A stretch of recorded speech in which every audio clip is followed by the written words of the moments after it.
welcome you all to Ortho TV Online in association with Zydus. This is the virtual Ortho Academecia event, the Mega Symposium. To further proceedings, I hand over to Dr. Salim Patel from Zydus. Thanks, Dr. Neeraj. Good evening to everyone, to all our respected doctors, our faculties, as well as our delegates. Greetings from Team Ortho Academecia 2021. I, Dr. Salim Patel, your host for the evening, welcome you all to Virtual Ortho Academecia 21. As you all know, Ortho Academecia is a platform to facilitate scientific discussions and experience sharings amongst our orthopedic surgeons. 8 years back, we started our first program, which was an excellent scientific academic event covering exotic locations all over the country. But since 2020, as we all know, due to the pandemic, we have adapted to the new normal, that is the world of digitalization. Hence, in this year, the second year of Virtual Ortho Academecia, we have made this event in a more comprehensive format, covering every aspects in orthopedics over the next 4 months. Our today's symposium will focus on arthroplasty, a case-based discussion theme scenario. It will include the important issues that we need to address in every complex arthroplasty case. But before we start, I would request our Senior Vice President, Mr. Vishwajit Kamath sir from Zydus, to address us with the welcome. Over to you, sir. Yeah, thank you, Dr. Salim, and a very good evening to all the respected doctors who have taken out their precious time on this weekend. Greetings from Zydus and Team Ortho Academecia.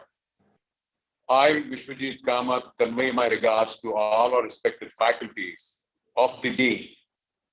Dr. C.S. Yadav, Dr. K.J. Reddy, Dr. Santosh Shetty, Dr. Sanjeev Patnaik. Thank you so much for accepting our invitation and coming over for this symposium. As Dr. Salim just now said, this year we are having a differential model and spreading it over almost 4 months so that you can have definitely time during the weekends to come and attend the important scientific sessions. The pandemic has kept us away from live OA event since past 2 years now. But this virtual platform has kept us digitally connected with academics and knowledge sharing. Last year, this particular event, and keeping that in mind, we said, let's continue with the event this year on the same platform, keeping the challenges that we have for face-to-face meetings. As you all know, Zydus has always been known for its world-class quality products and in innovative research. We thank you for the strength and support extended by all of you to make Zydus the best company in patient care. Your presence and active participation in virtual OA shall surely motivate us in all our future endeavors and would ensure victory of academics over this pandemic. I once again thank you for sharing your precious time and encouraging the faculty as well as my team members for making these events successful. Thank you once again and wishing great luck to the virtual OA for the year 2021. Dr. Salim, over to you. Thank you so much. Thank you, sir. Thank you for the very kind words. So we'll start with the proceedings for the day, for the evening. Today, we'll be having 4 important cases in arthroplasty. Now, before I start with the various case presentations, I would like to introduce our 4 faculties today for the event. Starting first with Professor Dr. C.S. Yadav from New Delhi. Yadav sir is a chairman in the Department of Joint Replacement and Orthopedics at the Primus Super Speciality Hospital in New Delhi. He's an ex-professor at the AIIMS, New Delhi, ex-HOD of the Joint Replacement Surgery at Sir Gangaram Hospital. Sir has been the recipient of the Dr. B.C. Roy Award, National Award given by the President of India in 2017. And most important achievement, which Sir has started and introduced the first cadaveric webinar in the world post the first wave of COVID. So this has indeed been an applauding achievement, and I welcome Yadav sir on this platform. Welcome, sir. Our second faculty for the day is Dr. K.J. Reddy sir, a chief joint replacement surgeon from Apollo Hospitals, Jubilee Hills, Hyderabad. He is the professor of orthopedics at the MD SVS Medical and Dental College and other institutes. He had been a consultant at the Basildon and the Thurrock NHS hospitals and Royal London Hospital UK since 1999 and 2003. He spent over 14 years in UK. He has been a board member of the Arthroplasty Society of Asia, the chairman of the Fellowship Committee of the Indian Arthroplasty Association, president of the TOSA in 2016-17, and the president of the IAA in 2015 and 16. Plus, sir has been a national faculty for AO trauma, AO reconstruction, as well as for the various IAA related events. I welcome Dr. KJ Reddy, sir, on this event. Welcome, sir. Thank you. Thank you. Next faculty is Dr. Santosh Shetty from Mumbai. He's a director and a senior arthroplasty surgeon at the Surana Group of Hospitals in Mumbai. Has a specialty in computer-assisted navigation surgery, which he has done from Hamburg in Germany. Multiple fellowships from Germany and USA, and indeed an excellent orator, which we have always been a very helpful person as far as Ortho Academia is concerned. I welcome Dr. Santosh Shetty, sir, on this platform. Welcome, sir. And our fourth faculty for the day, Dr. Sanjeev Patnaik from Bhubaneswar.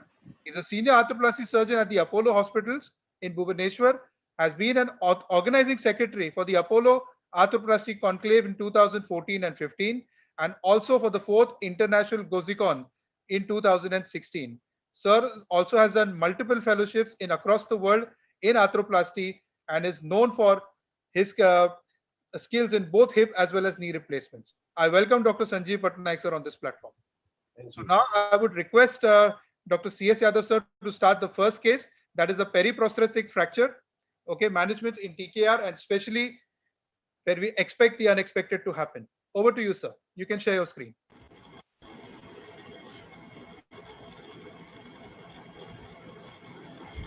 Sir, you're on mute, sir. Thank you, Jaidas. Thank you, Salim, for the invitation.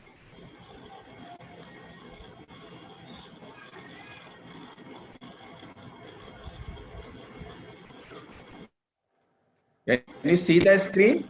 Yes, sir. Yes, sir. I can see you, sir. So, as Salim introduced, I will be speaking on periprosthetic fracture. And if you go through the epidemiology, it is less than 1 in 5. Sorry, can you see, hear me? Yes, sir. Yes, sir. We can hear you, sir. Yeah. So it is less than in primary total knee arthroplasty. It is 3 times more in the female, and it is more in the more than 70 years of age, more commonly seen in CR knee and constrained knee. And supracondylar fracture is most common, then come patella, then the tibia.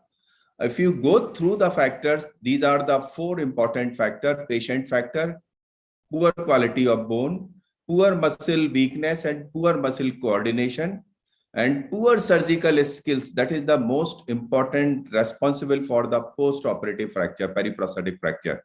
And implant itself, as I mentioned, and surgery itself leads to bone weakening. What happens? It leads to stress shielding, especially in the supracondylar region. So most of the fracture, they happen after the 6 months, then the stress shielding is maximum.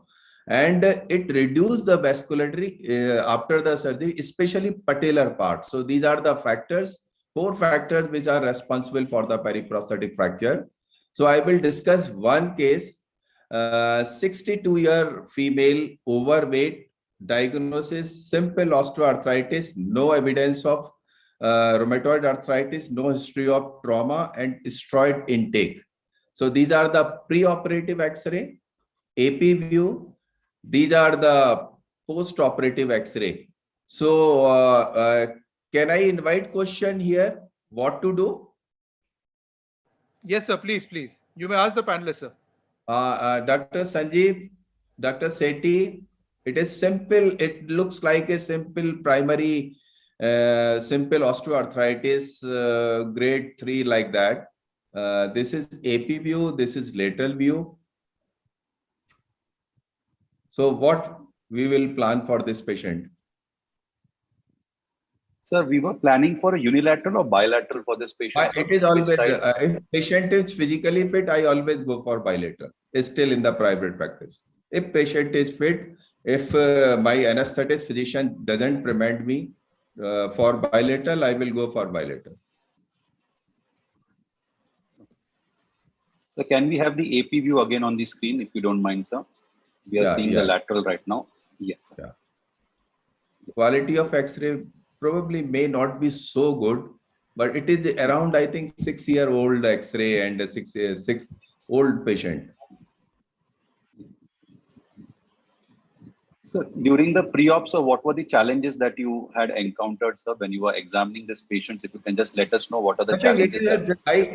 Basically, patient was moving around with the pain, and she was moving around, but she was complaining of pain while walking. On examination, it looked like a osteoarthritis. Even on X-ray, it looked like osteoarthritis. So we were planning to do bilateral total knee arthroplasty. Should I go? Yeah, you have. Do you routinely, Chandrasekhar, you take long leg films routinely, or when you? No, I have not. Enough, I don't have, but we sometime, whenever we doubt, we take routine long leg. So it was okay. In her case, it was okay. Sure. Okay, got it. So what was her range of movements like, sir? Because I'm seeing a lot of patellofemoral arthritis, so and a lot of osteophytes also. More than 110 degree. Good range of motion. So she had a fairly good range of motion. Yeah. So you feel like it was a straightforward, I mean, you felt it was a straightforward primary. It is a straightforward case. Yeah. So what was our plan?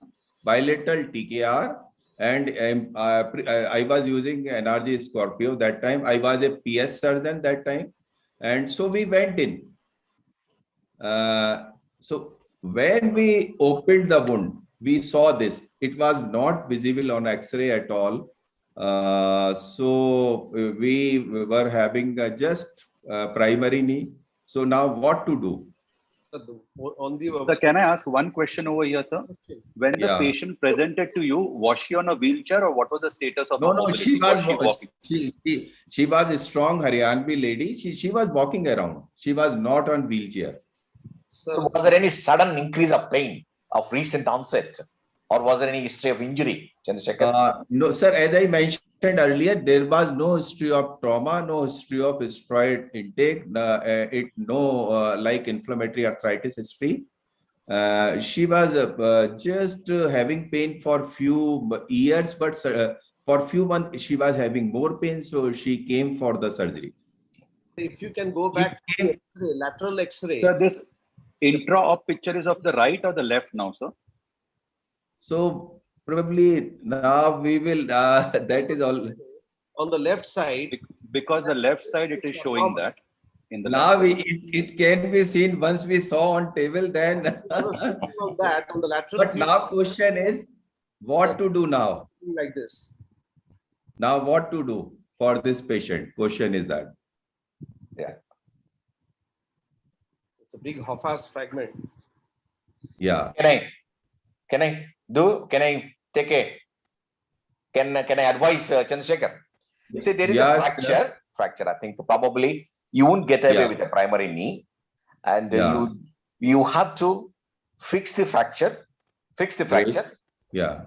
And it's acts like about, sometimes you treat like a big bone defect. So treating with a bone graft, and you do your cuts. After fixing, make sure the screws doesn't interfere with your stem. You have to use a stem to protect the fracture. And of course, a tibia, you can use a primary tray, but a femur, use primary femur with a stem so that you protect your fracture fixation. You told that you were prepared for a Scorpio NRG. So are you simple primary knee? I never have until unless I have revision it. I always keep simple primary knee. Yeah. So what? This was the fast fracture, no doubt, and we don't have that extension rod. All these. So there were three choices for us: reschedule the surgery and ask for the constant prosthesis. Second option, fix the fragment, then go for total knee arthroplasty later on. or whatever it was available on table, go for that. So what we did, we denoted the fracture, we fixed it with the multiple K wire, we took all the cuts.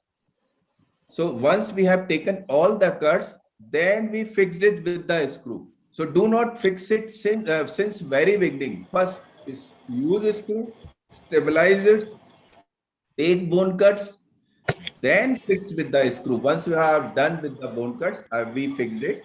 Now you can see now two screw, big screw, 6.5 lakh, 6.5 millimeter. This is the post-op X-ray. And now she has without that I say without extension rod we came out, and patient is excellently fine now, more than 6 years, 5-6 years. This is use a stem for the tibia. Did you use a stem for the tibia? It was tibial defect as well. Yeah. Okay. Previously, putting the stem, you can see that I have put a screw in the tibia as well. There was, but previously I was having a less threshold for the tibial stem. I was putting more tibial stem. Now I have very rarely put tibial stem. Now I have changed my practice. So this is the patient. So we came out without extension rod. One thing is very important in these cases, go for slow rehabilitation. That is most important. Use, when patient is walking, use long leg brace for longer time and use walker for longer time. That is the simple message. So you can come out with the primary implant. Just slow down the rehabilitation. I have done these type of cases many times in my life. In around 16 year independent arthroplasty at AIIMS. So it is one of them. Sure, I think, see, yeah, if you, can I just comment? See, if you treat like a fracture, see, you're combining what our intention would be. If you do total knee replacement, you weight bear them next day. But you have a fracture. She was walking next day, but with the brace and walker. With the help of walker, we give for 3 weeks for every patient. So was it a full weight bearing or protected weight bearing? It was full weight bearing. Okay. I do not believe in the concept of partial weight bearing. It is never partial. No, with the hope of fracture. To do partial. No, with the fracture. Sorry? No, we fix the fracture, intra-articular fracture. Yeah. Would you like to protect it, or would you don't mind putting on weight, complete full weight? Full weight was put. What happens? Not only, sir, screw fixing. Once you put an implant with the cement, it also acts as a fixation to that fracture site. It is fracture is not only depending on two screw. What I feel, when you put cement and implant, it also act as a stabilizer to that fragment. So you can come out even without extension rod. But I put full weight bearing second day, but brace was on, long legs brace, and walker for 6 weeks. Usually I give walker for 3 weeks. In her case, it was a little longer. So that is the, yeah. So another case, because time is probably short, around more than 50 years patient, more than 25-year-old, this fracture you can see, and he was walking for last 25 years with this fracture. Then it came to us in AIIMS with the pain and instability. Doctor साहब अब pen भी शुरू हो गया है, अब थोड़ा सा कुछ मेरे को, पहले तो मैं ठीक चलता था, अब instability भी हो रही है. So this patient came like that. Can you see both the photograph, AP lateral? Yeah, we can see. We can see. Lateral you can see? Yes. Yeah. So I am not able to see. That's why. Okay. Then what to do in that case? It is very small fragment, and he was walking for 20-25 years on this fragment. Now, how to deal it? What I feel, these are the options. Sacrifice the upper end or use the tumor prosthesis, first option, as fragment may be very short, looks like very short, or preserve it, use the constant prosthesis, or preserve it with the CR prosthesis. If preserved, then question is how to take tibial cut. Fragment was not rigorously mobile, but it was mobile and very small. These were the questions, whether to preserve it or sacrifice. If you preserve, then how to do the total knee arthroplasty. Yeah. Anybody or any volunteers? Shall I say it was simple? I've treated similar ones, so I have little experience.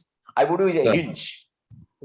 I don't think about anything else. If anything like this I see, I straight away go for a hinge, a simple hinge. So, sir, it means you will sacrifice the upper fragment. Absolutely. It like Absolutely. it is Absolutely. Whatever comes for the whatever required to put a hinge, minimal bone resection hinge, I would do that. Yeah. And that it will work very well. So, should I, so sir, what I did? Yeah, we can ask from Dr. Patnaik and Santosh, Dr. Shetty. Dr. But as Shetty, Dr. Yadav said, the challenge over here was the fragment is mobile. That is the challenge when until unless if you're planning to preserve that. Dr. Shetty, it was mobile, but not very much mobile. If you try to move it, it was moving. Okay. It was moving. Once you have exposed, you have done your knee exposure. When we try to move it, it was moving. No, but it was not frank mobility. It was like that. But it was mobile.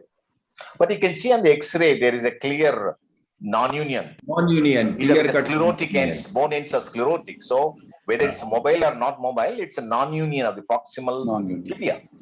So you're treating proximal tibial non-union with a total knee replacement.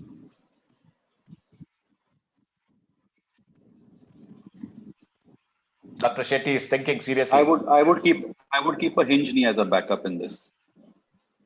What was there any issue with the patella tendon because the attachment of No, Patella, because he was walking, you can see he's a stocky man, a strong man. instability. So Patella tendon was okay. So definitely it requires a constraint prosthesis. It can go up to a rotating hinge. So both options open, LCCK or a rotating hinge. So what we did, we took only one thing was changed. We took that tibial cut with the help of intramedullary alignment guide over here. Usually we use external alignment rod for the tibial cut. Here we use intramedullary alignment jig. So fracture was stabilized up to some extent. And if you take intramedullary cut, it is more accurate as well. So after that, we put a extension rod in the tibia. We put a derotation that plate as well. We came out with the simple primary CR knee. Now I do 100%, almost 100% CR knee. Even I go Leh Ladakh, I never go with the PS set. It is always CR or CS set with me. Even in the Hamirpur, I will operate 16 joints tomorrow. I am here with the CR set only. So this stem, tibial stem. Tibial extensor, you cannot do. So this is post-op X-ray. The graft was filled over here. Here you can see a little bit graft is there. Yes. And this is after 3 weeks after the stitch removal, this patient. And now this patient came to me in Primus. It is around 7 years. He came with another patient to show me. This is, you can see, same patient. It is 7 years. Extension rod, intramedullary, that alignment, that tibial tape, not external rod, and just simple plate and extension rod we came out. And this is the patient, is a stocky patient. He's absolutely fine. And he has sent me many other patients from Faridabad. Excellent, excellent. But yeah, you have many ways of doing things, but because I was working at AIMS, so we used to do experiments, sir. At AIMS, we used to do a lot of experiments. I know. We were quite daring to do that. Ye karke dekhte hain, chalo. So it was like that. This patient, simple big fracture of medial condyle, clear-cut fracture, CT. So here we used, as Dr. KJ sir told, constant prosthesis with extension rod. Yeah. We already know there is a fracture. Yeah. I think what happens, I think Chandrasekhar, just a message. Previously what happens is we are not backed up. So most of the time, what I do, I always keep simple stems in my in my operation store. Make sure we never know what kind of knee you expose, and always keep one hinge. Yeah. So this patient we did as this is another patient. Now I will talk about the post-operative fractures. So this is simple fracture to manage. Post-operative have stocky lady and poor bone stock, undisplaced fracture, put a plaster, it will heal. So you can see in this photograph, it has healed and she is on full bed bearing after 6 or 8 weeks. Another hemophilic patient, undisplaced fracture, put into the plaster, no surgery, it heals. Another post-op fracture, there is no confusion what to do, what not to do, use LCP. So these are the simple fracture to post-operative fracture to manage. But now this is once again challenging fracture. And it is very interesting fracture. So it has taught me many things in my life. So what to do in this case? Lymphedema, elderly patient from Patna and bulky lady. This is the anterior and posterior view. This is the CT. Whole condyle was hollow. Nothing was there in the bone because it was already osteoporotic. But implant was well fixed with the cortical shell. Cortical shell was there, implant was fixed. Now what to do? Preserve the prosthesis, then how to fix it? Question is, or sacrifice the prosthesis or use hinge or tumor prosthesis. Probably in her case, if you sacrifice the prosthesis, tumor prosthesis will be required. So what to do? Yeah, I think the principles are very clear here. If prosthesis is stable, fix the fracture. If it is unstable, you have to revise it. So you have to take intra-op decision once you open it. The prosthesis bar, prosthesis bar well fixed with it was a cortical shell. Otherwise, it was total hollow condyle. And there was no bone. It was just multiple pieces of bone. It is not visible on X-ray, but when we opened it, small fragment over here. So hardly there was anything we can put like screw, LCP or something. So what should I show what we did? Yeah, go on. What do you think? What should be How done? soon did this patient come on tape? Distal femur tumor prosthesis. So how soon did this patient come on table after this injury? Around 3 to 4 weeks after the surgery. And post-operative, there was no notching. We have seen just after post-operative X-ray, it is because of poor quality of bone. She was having filaria as well, lymphedema. So maybe these is an intrinsic factor that has led to this fracture. Yeah, I think if you can't fix it, you have to replace it. It's very simple, isn't it? Yeah. So what we did, sir, we took lots of bone graft, allograft, and that autograft from the ileum. We mixed it, and we filled. You can see there are graft all around. We filled it all around, and we fixed it. Some fragments were there. Cortical shell, as I told, from both the direction, multiple K wire, and we put her non-bed bearing, put her in plaster for, I think, 4 months. After taking the plaster, we put her in brace for 3-4 months more. Ultimately, collaterals, how are the collaterals, Chandrasekhar? Collaterals are okay. Collaterals were fine. So there was no instability at the knee. Instability was only problem was fixity. How to fix? Because there was no bone, only cortical shell. It is well fixed processes with the cortical shell. So it was like hollow. So we tried. We were thinking it may not work. But we tried, and her son was working in Parliament House, Parliament Secretariat. So he told, sir, whatever you decide, you go for. मैंने कहा इसमें बहुत लंबा time लगेगा. Let us try. Otherwise, so you need processes of tumor processes. It may cost many lakh rupees. So we did it. Or fortunately, she was fine. She started moving and fracture healed. Another case we did like that. So this is another case. What I have done in my life, like here, many times we think you remove the plate. Plate is very long. Then surgeon put a stem to bypass that screw hole. I never do that. I just slow down the rehabilitation for 3-4 weeks, and I try to avoid the extension rod, and it never ever fracture take place from the that screw hole. It is just what I call it is a fear or market forces induced thing. Use a extension rod, use a constant tibia. So it is like that fracture. It is healed, but in her case, it was healing. Even then, I have not put, just slow down the rehabilitation. We save the money because in AIMS or even in India, patients are poor. And so overall message is, two message, put a patient into the plaster for longer duration. You can see that the range of motion is not affected because it is a replaced knee. It is not a natural knee. If you put a plaster in natural knee, it will stiff. But in the artificial knee, put a plaster for 4 months, 5 months. And once you take out the plaster, start mobilization, it heals very well. In few weeks, you get more than 90-degree range of motion. This is first message.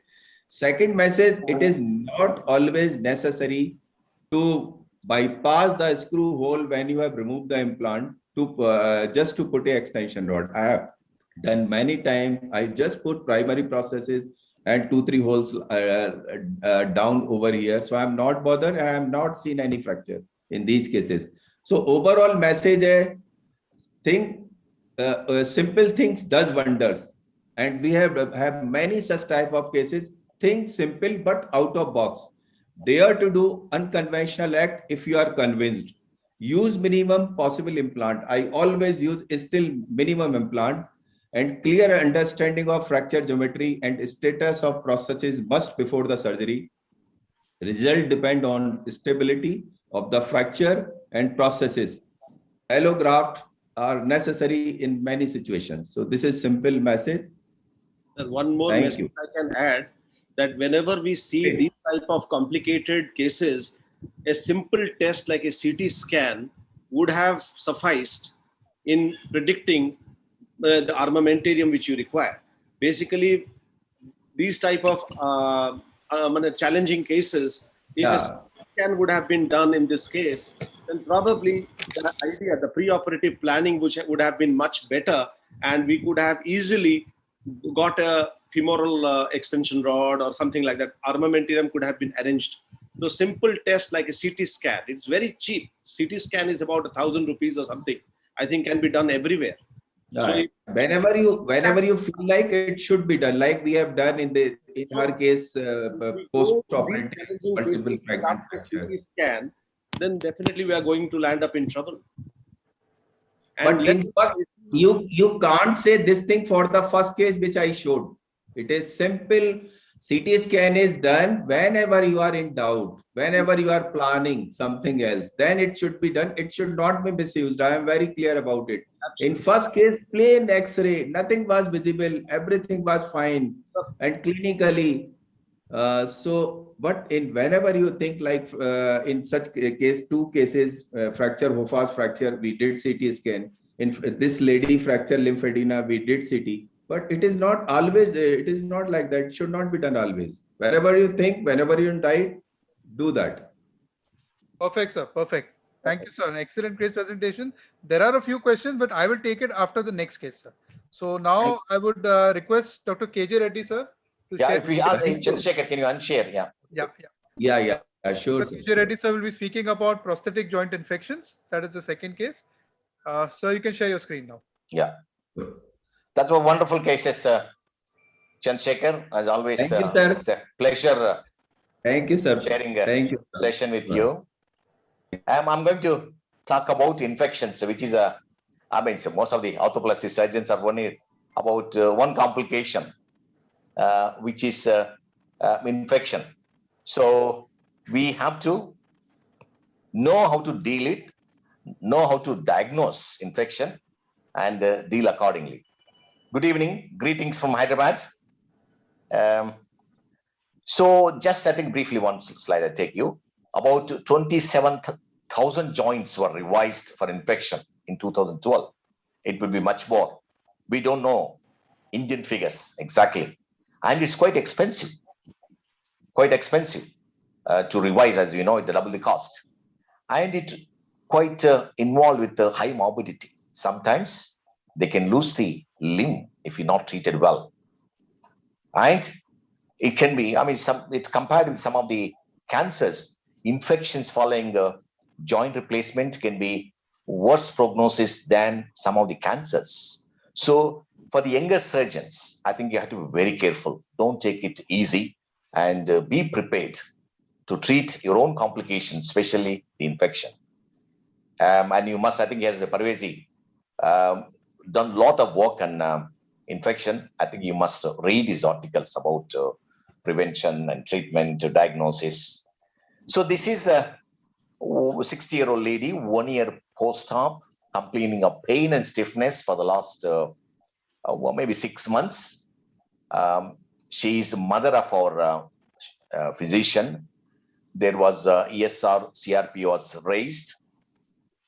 And when we took X-rays, you can see there is periprosthetic erosion. Probably one question I'll take you through, but I think Sanjeev, you unmute. Can you? Probably, yeah. Any comment? Anything? I think there is significant bone loss in the femur. Yeah. And probably I'll go for a 2-stage revision when all these parameters have to be checked, the lab reports, as well as probably if there is some, we can aspirate the joint as well to see if there is some kind of fluid coming out and test it, and do all the laboratory parameters work up. As we have already mentioned that there is a raised ESR and CRP. So that should raise some alarm bells that probably we are looking at an infection, and there is definitely loosening of the prosthesis with a lot of bone loss. So I would be contemplating a 2-stage revision in this. Yeah. Stage revision, yes. I think that's a good suggestion. Anything else? Anybody wants to? Any unusual about this one, or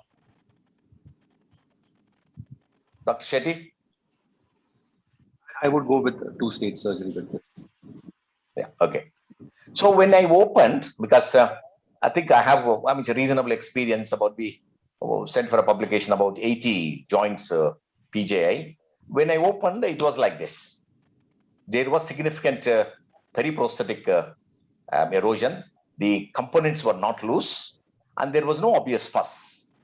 And when we debride, it was like this. Material was like this.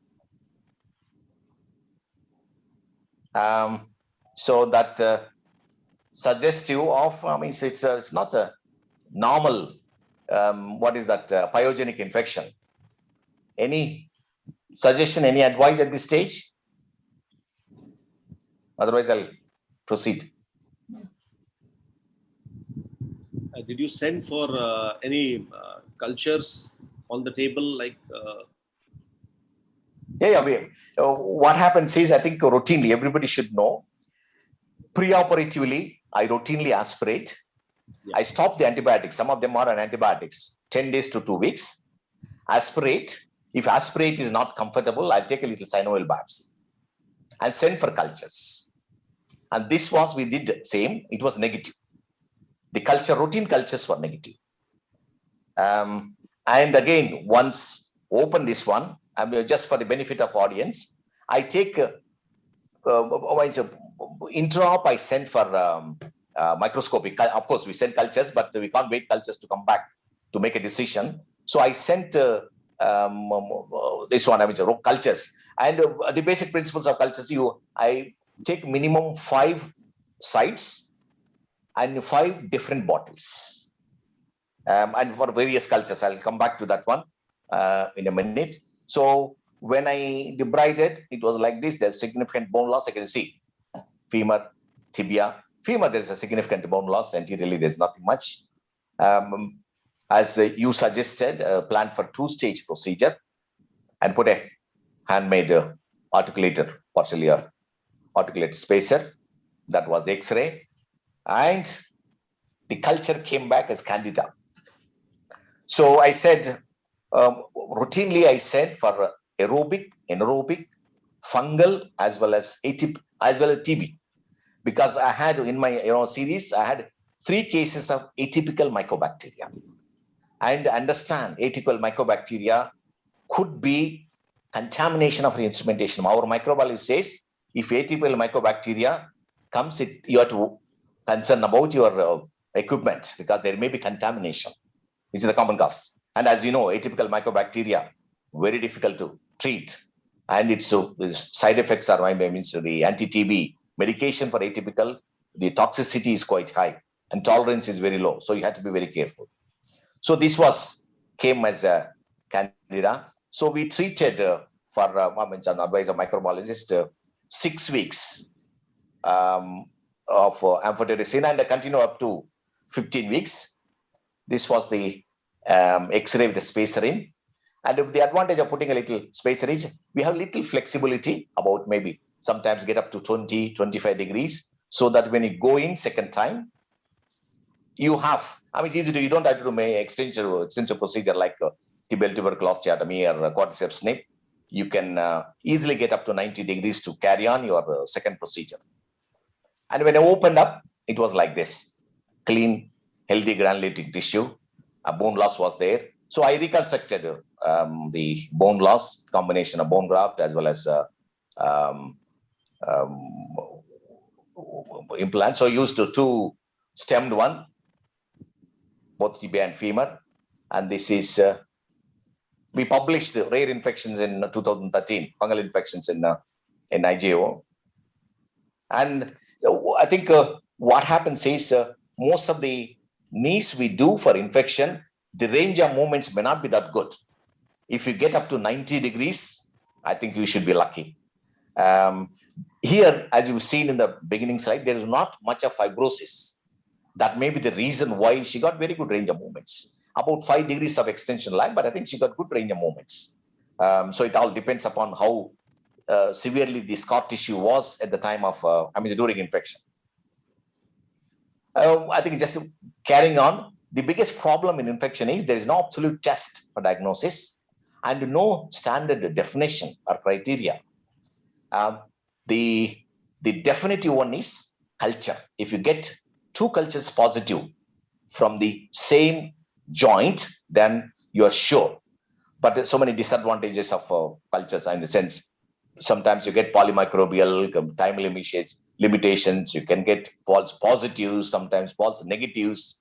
Whenever you get a negative culture, you must be sure that you're not missing a fungal or tuberculous infection. So you must routinely send for anaerobic, aerobic, fungal, and TB. So this, I think, Parvezi all said that if the major criteria is sinus tract is communicating with the processes, it is infection. If you get 2 positive cultures from 2 samples, then that is you are dealing with infection. If these are not possible, then existence of 4 of the following criteria, everybody knows that if a serum ESR, CRP1 criteria, cyanoeleucocyte count, purulence, first positive culture, 1 positive culture, and of course, if neutrophils are more than 5 for high power peel, if 4 of these 6 criteria positive, then you're dealing with infection. But most of the time, what happens is, whenever I suspicion of my own patients, I send it to my teammate, part of the teammate, to assess, because I feel he's a better judge than myself to see, to open up, to do better assessment. And nowadays, there's a lot of talk about biomarkers. Still, they are in experimental stage, expensive, limited to only few centers. And some strip tests also available, like urine or pregnancy test. But they are very limited. What is that availability? Expensive and not easily available in everywhere. I think I'll take 2 more minutes. These are the options of this one. And the gold standard is 2-stage revision. You always, because you have the highest eradication of infection, 2 chances of debridement, and you have ability to reconstruct it. We do 2-stage. These are the cases you have to do 2-stage. When patient is immunocompromised, there's a bone loss. And especially if you do not grow any organism, you can't go single stage. Culture negative is a big problem in India because most of the people are antibiotics. You won't be able to isolate. The key for success is isolation of the bacteria. You must try all means to isolate the organism before you treat one properly. This one is, I think I just show you only slides. I think this is a purulent one. There's no way you can treat in a single stage. And you can see under the, this was treated 2-stage, something like that. So you can do, I started doing single stage procedures for selective patients where you know the organism, you know the sensitivity, where you can give long term without significant side effects.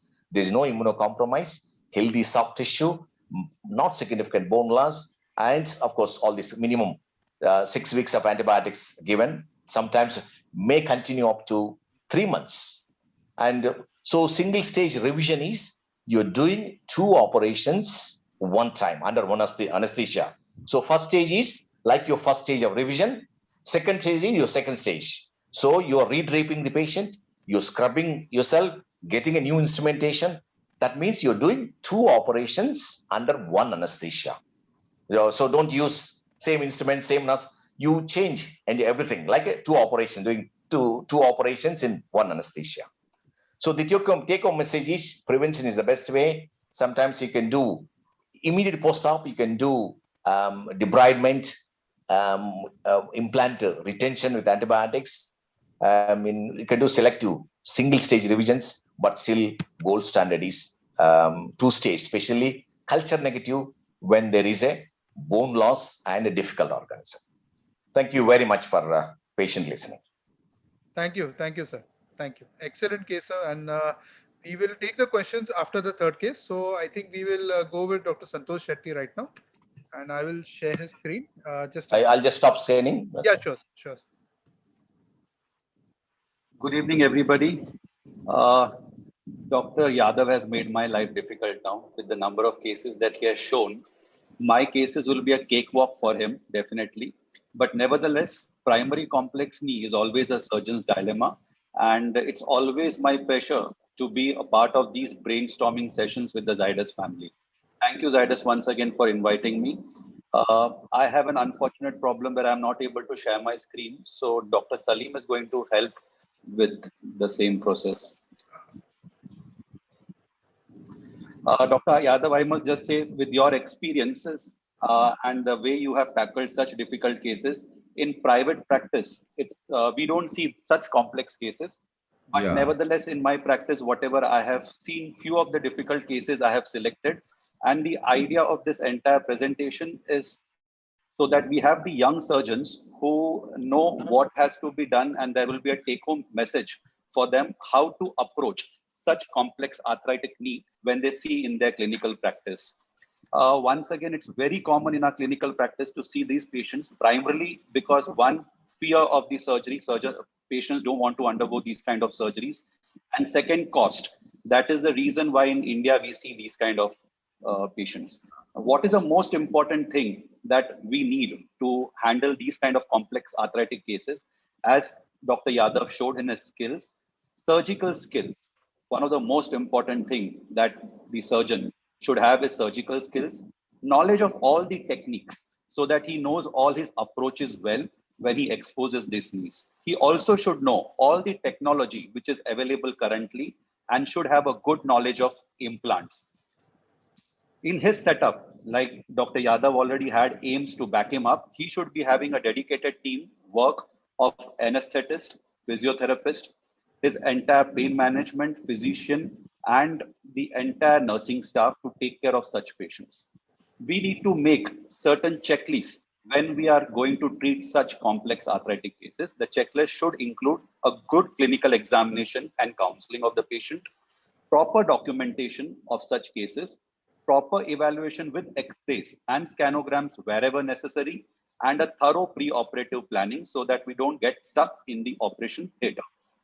Good surgical skill and knowledge of the available implant techniques and technology, along with the infrastructure to handle such complex cases, will go a long way.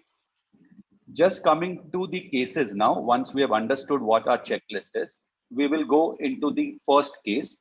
My idea through this presentation is to show 6 different cases, 6 different implants, and 6 different techniques which has been used to take care of such difficult complex knees. Like Dr. Yadav just showed during his presentation that now his threshold for stem extension has reduced, and he is not using stem extension in his practice, and he's preferring to handle difficult cases with bare minimum implant as possible.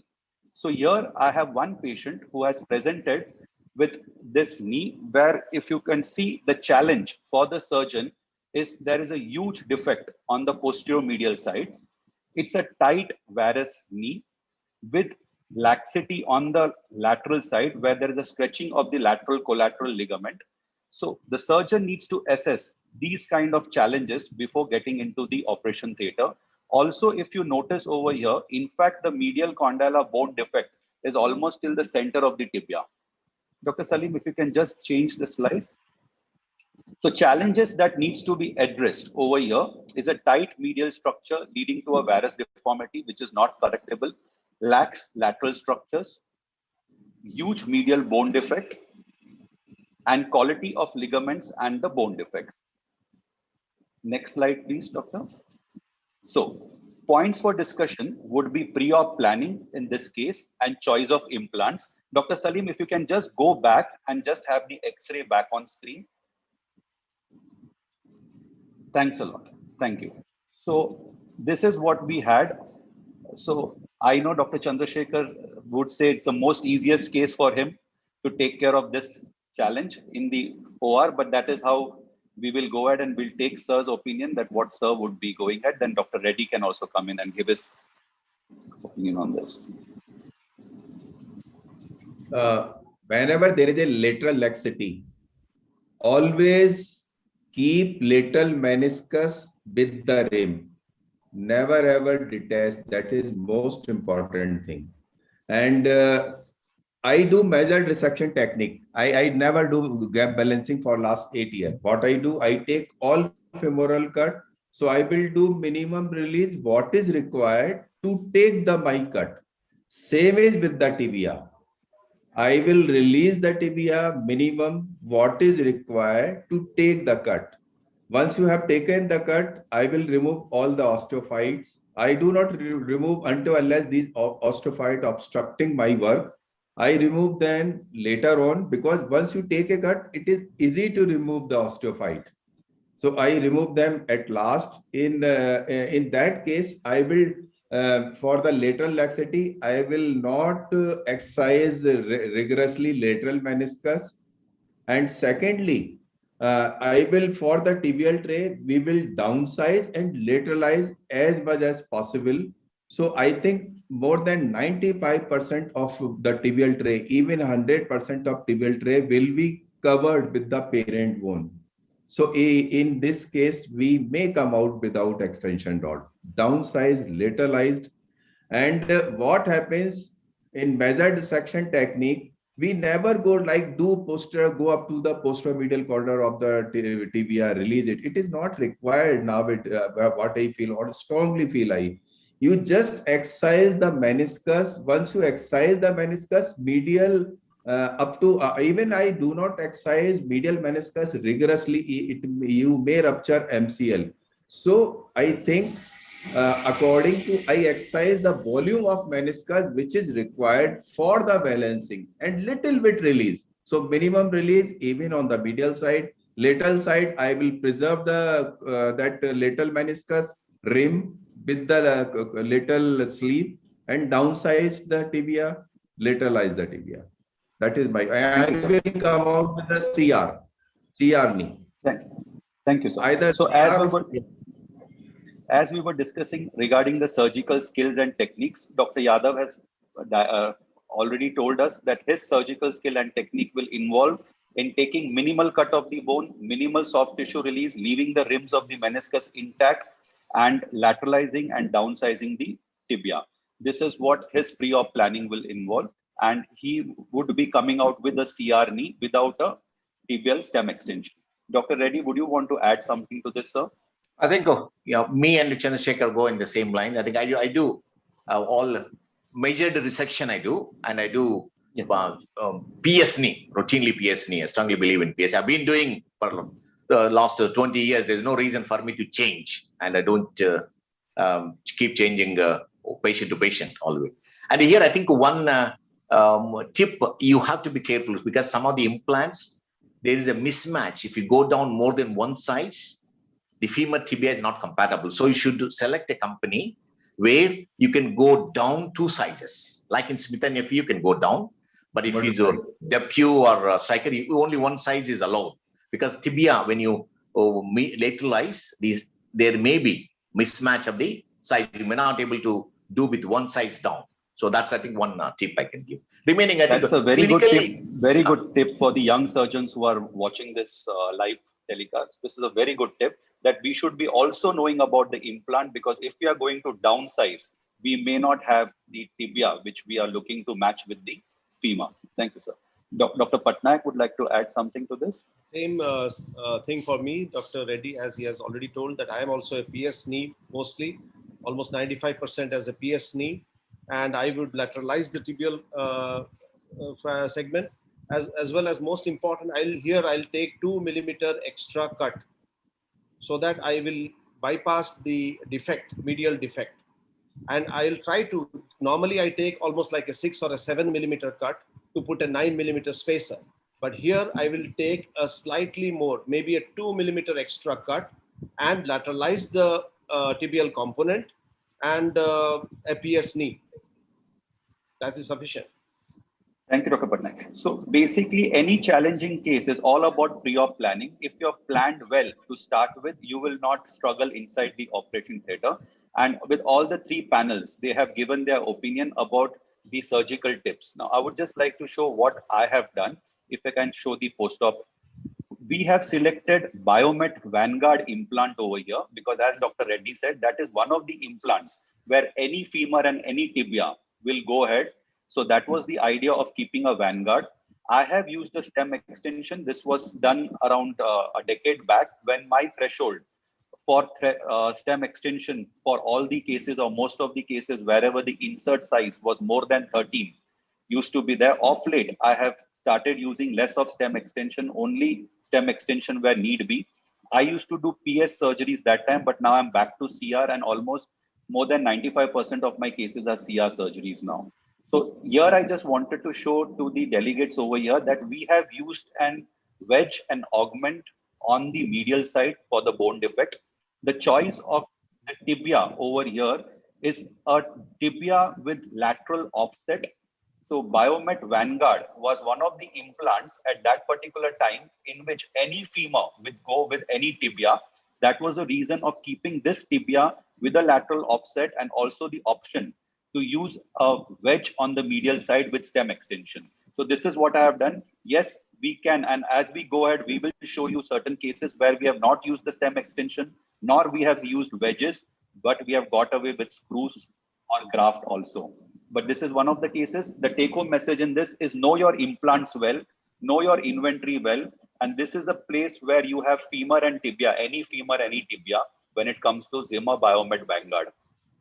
Can we go to the next case, please? Yeah, well done. That was excellent demonstration. Thank you, sir. Thank you. This is another case now, again, a primary complex.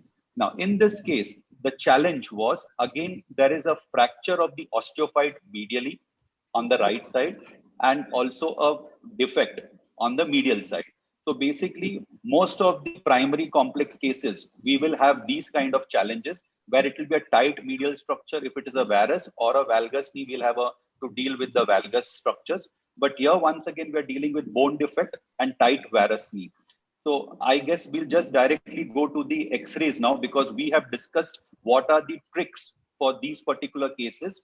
Less of release to start with, to handle the osteophytes at the end of the surgery, to leave the rim as much as possible of the meniscus behind, and to balance the knee adequately. So I'll just show you what we have done in this particular case when we had a similar kind of a defect. Here we have used a Smith & Nephew implant again, and this is a CR knee now, where this ligament has been CR new and with a medial wedge. So the medial defect, we used a medial wedge. We have used a stem extension, and we have got away in this particular knee with a CR implant. So this is Smith and Nephew, as Dr. Reddy said again, which will help you one femur and two size tibia up and down. So lateralization of the component of the tibial component has been done over here. I'll take an opinion of Dr. Chandrasekhar Yadav. I know that this could be also done with screw fixation, but here we have again used a stem extension with medial wedge and a CR implant. Yeah, I am happy you have used CR implant. Thank you, sir. Thank you. Thank you. I'll just go ahead with the third case now. Yeah. Yes. So this is where I would now want Dr. Yadav to give his. Actually, what happened?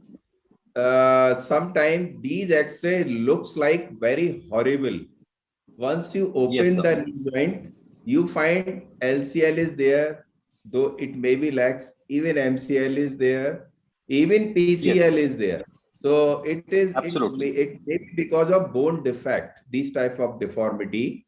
So probably we have to take intraoperative decisions. And if my tibial tray is 80-90% well seated over the tibial parent bone, and 10% screw or bone graft or something, I will go like that, because bone quality is not so poor. And if collaterals are intact, then I will go for the CR knee as well in this case. Of late, when I've started exposing such knees, I have started realizing that actually most of the difficult cases can be managed with the CR knee.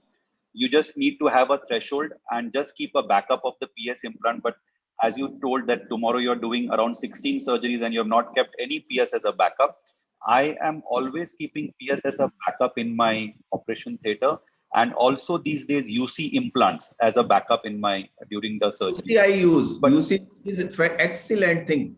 UC give as good stability like a post and cam mechanism. I have seen that. Absolutely. It gives excellent stability. Yes, yes. So here the challenge was also, as I said, that in India, many a times people don't have money, and that is the reason they develop these kind of difficult knees. Here we have managed with the Genius knee that is from the Indus. So I have shown a Biomed knee before, a Smith and Nephew. Can you show the post-op X-ray over here, please? So wanted to just show the delegates over here that challenging cases can also be managed with Indian implants. This is the Indus Genius knee, where the stem extension has been used and a graft has been used for the medial defect, and we have balanced the knee well, and we have got away without wedges on the medial side. Yeah. Excellent. Very good. Well done. Can I just one comment, Dr. Shetty? Yes, I think yes, sir. Whenever I use a screw, I would like to use little vertical as possible, because that will reduce the stress. And I know you have to see the circumstances. I would like to go maybe 45-60 degrees rather than horizontal. Yes, sir. Yes. The reason over here, it was a huge defect. Yeah. That was the reason I had to take this. Sure. I'm sure you are. Yes. Must be a good reason. We'll see the next case. That's the fourth case. Yeah. Sorry, Dr. Patnaik. Yeah. In osteoporotic bone, would your plan would have been something different? Because in osteoporotic bone, there is very difficulty in uniting the fracture. That you have put two screws basically, and these are if you see the pre-op X-ray, the bone looks a bit sclerotic. So if you put a metallic wedge, probably you can start the patient early weight bearing. The advantage in osteoporotic bone, if you are using a metal wedge. Yes. That is the only point I can add. So even in this case, you can start full weight bearing since second day. All these patients are full weight bearing, sir. All these patients are full weight bearing, even if there is a graft or even if the wedges. In this particular cases, I had not kept the wedges only because of the cost constraint of the patient. That was the reason why indigenous joint was used over here from Indus. Can I have the, so just wanted to just tell the delegates over here and give a message, because all the 4 faculties are just talking about all the surgical skills which are required and knowledge of the implants over here and the various techniques with which the same thing can be done in different setup.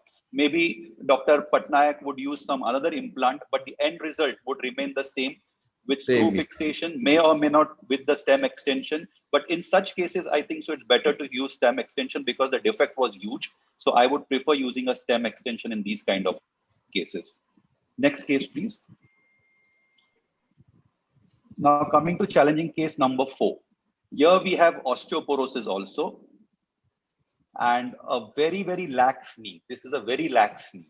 The X-ray may show it this way, but on table, it's a very lax knee. So once again, all the challenges while doing the pre-op planning remains the same. The surgeon has to plan for the right choice of implant. And normally in my practice, I keep CR inserts, deep dish inserts, and wherever I require constraint, I choose an implant which gives me an option where I can have constraint when I'm doing this surgery. So can I show the post-op X-ray, please? No. So this has been done using a Zimmer implant where we had to use a Zimmer constraint knee because, as I said, the knee was very lax.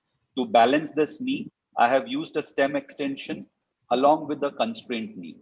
So there are different needs of a patient, different implants which are available, and it's very important for a surgeon to have complete thorough knowledge of all the implants which are available and why you are going to choose one particular implant above the other when you're doing this particular surgery. So any comments on this, sir?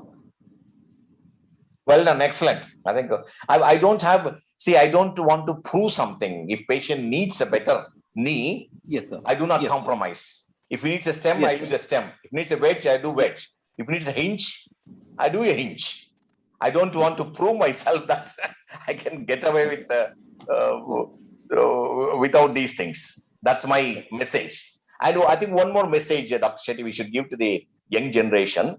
When they're starting, they should not keep changing the implants. Stick to one company, one procedure, either CR or PS. Once you become experts, then change over. When you have reasonable experience, and you can change over to different implants. But keep changing implant or your what is that, CRPS, every operation is not a good way of learning. Yes. Absolutely, Dr. KJ Reddy has mentioned, never ever change very frequent implant. That is most important message. That is, I never change the company like aaj iska hai, kal uska. Or secondly, start your career with the PS knee. Once you are confident, once you have that feel of stability of knee eyeballing, once you are good at eyeballing and feel, basically stability and balancing is a feel in different direction, in different tests. So if you develop that feel, then you can go for the CR knee. Yeah. We'll go to the 5th case. Yeah, sorry. This was an osteoporotic patient, lady. Yes. Yes, sir. Have put a femur stem also. Yes, definitely. We could have done that also, sir. But on table, I have kept everything ready. I didn't feel the need for it. There are pegs on this particular femoral implant.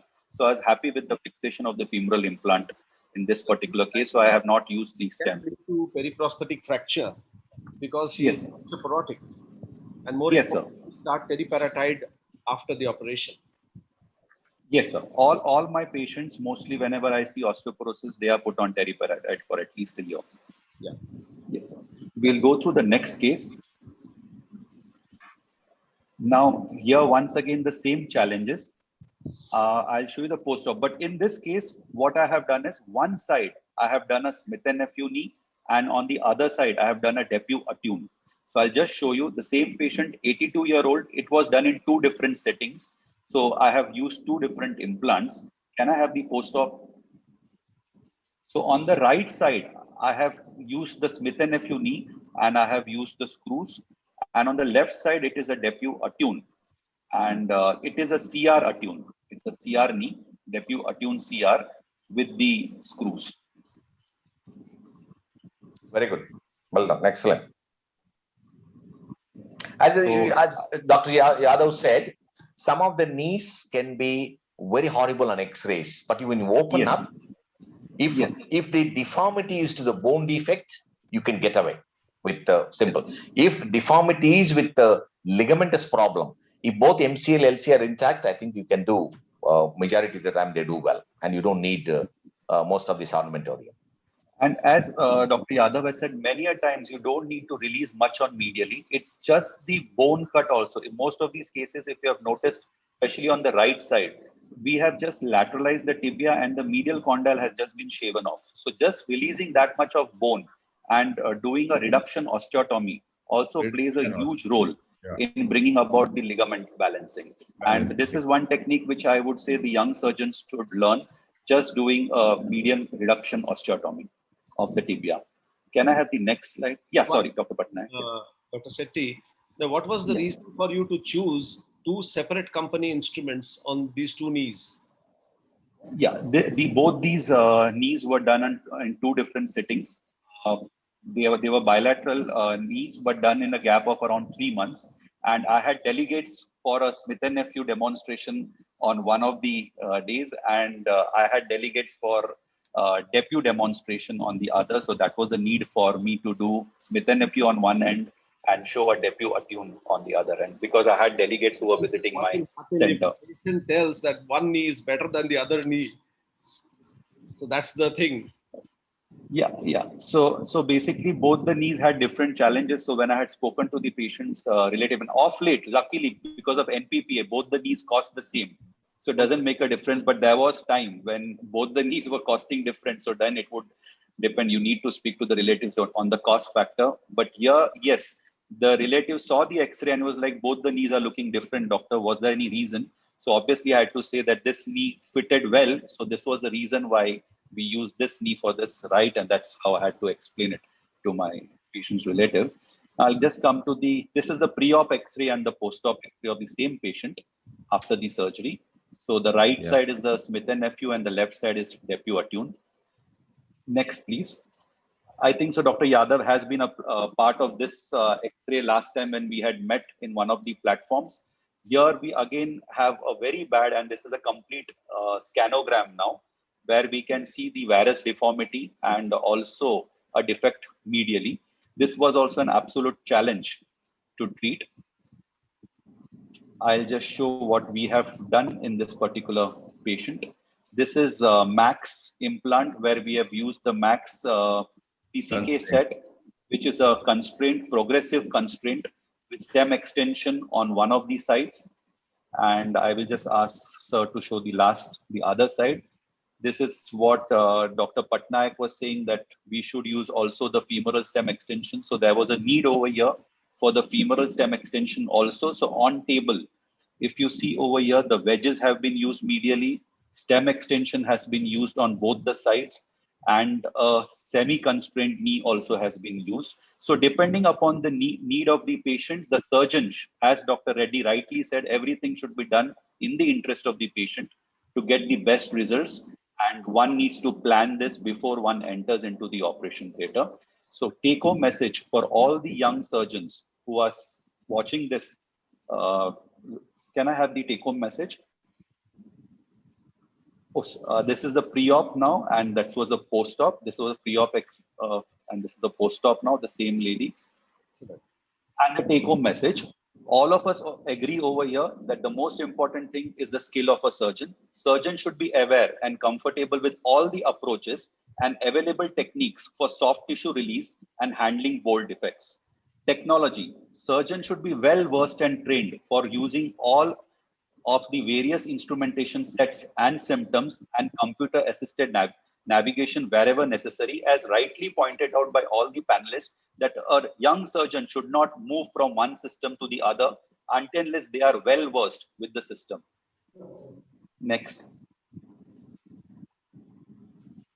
Implants. The most important thing is the surgeon should be aware of various implant options available regarding their sizes, benefits, shortcoming, their complete inventory, like what is the size of femur gonna match with the tibia, whether they have a constraint implant, yes or no. Do you need any other backup implant from any other company if you're going to be using that particular implant? then you should be knowing a shortcoming, and then you should adequately keep a backup of some another implant while you're doing such difficult surgeries. Next. Take home message regarding the implants, because other than the surgical skills, the most important thing is what implant you're going to choose while treating these complex arthritis. So always be aware of your primary implant size, like the smallest femur and the smallest tibia, various inserts, because these days you get inserts also in an increment at 1 millimeter, 2 millimeter, some come 9, 13, and then you're surprised at 15, 17. So be well aware about all your insert available. Ease of instrumentation, one should be informed about all the instrumentation set, options of the constraint insert available of table, and options of tibial wedges and stem extension with that particular knee, because if you don't have the primary knee where you can use the wedges, then you'll have to call for the revision set where you will get the option for the wedges. And stem extension these days, most of the, like Attune, if you're planning, Attune does not have a stem extension today.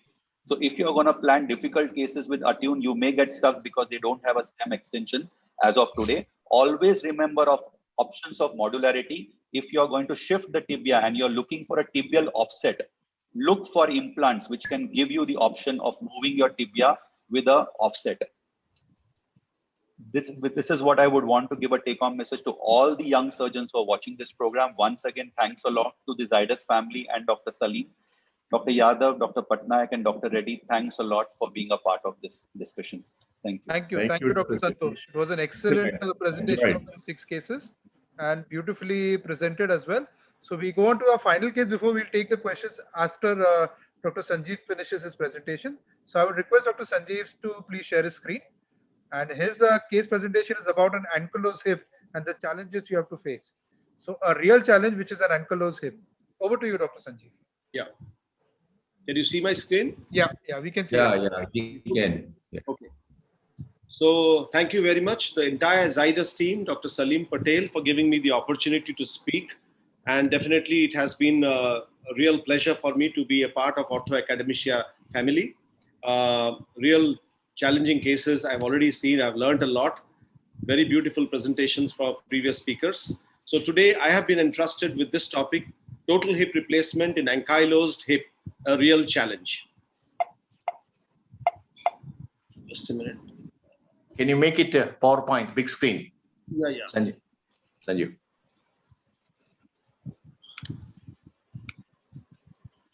Okay, just a minute. Yeah. Is it okay now? Yeah, Yeah, perfect. Thank you. So this is the outline of my talk. I have 2 clinical cases today. I'll be delving on the clinical and radiological parameters, the intraoperative challenges during the total hip replacement, especially anesthesia, positioning of the patient, surgical exposure, acetabular and femoral preparation, and the component placement and post-operative rehabilitation in such cases. Now, the case 1 is a 27-year-old young male, non-diabetic, non-smoker, non-hypertensive. Is a known case of ankylosing spondylitis, HLA-B27 positive since last 5 years. And he complained of pain in the right hip since 1 year with stiffness in the lower back and the neck. He had limping and difficulty in the activities of daily living. And on examination, the right hip, it has a fixed flexion deformity of 30 degrees with an abduction of about 15 to 20 degrees and external rotation of 10 degrees. There was apparent limb length shortening of 2 centimeters on the right side. There was stiffness in the neck. There was no distal neurovascular deficit. And the other joints, especially the knee and the ankle and the contralateral hip, were normal. Now, these are the criteria basically to diagnose ankylosing spondylitis. It's a modified New York classification criteria. There are clinical components and the radiological component, as you can see, low back pain and stiffness. If it is more than 3 months, that improves with exercise, but not with rest. Limitation of lumbar spine mobility in both the sagittal as well as frontal planes. Limitation in the chest expansion as compared with normal range for the age and gender. And the radiological components are unilateral sacroiliitis grade 3 or 4 or bilateral sacroiliitis grade more than 2. Diagnosis is it's definite ankylosing spondylitis if the radiological criteria is associated with at least 1 clinical component, and it is probable AS if only 3 clinical components are present or only the radiological component is present. Now, this is the case. As you can see, the X-ray, the right hip appears to be fused. The left hip also has arthritic changes. And the lateral view, as you can see, is almost like complete ankylosis, which is seen on the right side. And you can also see the quality of the bone. It appears to be slightly, maybe osteoporotic.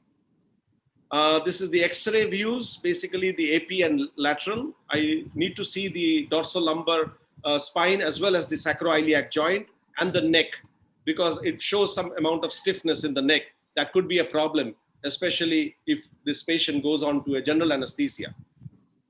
Now, CT scan in these situations sometimes is helpful to give an idea of the bone stock, what is the quality of the medial wall and the trabecular continuity and the femoral canal dimension.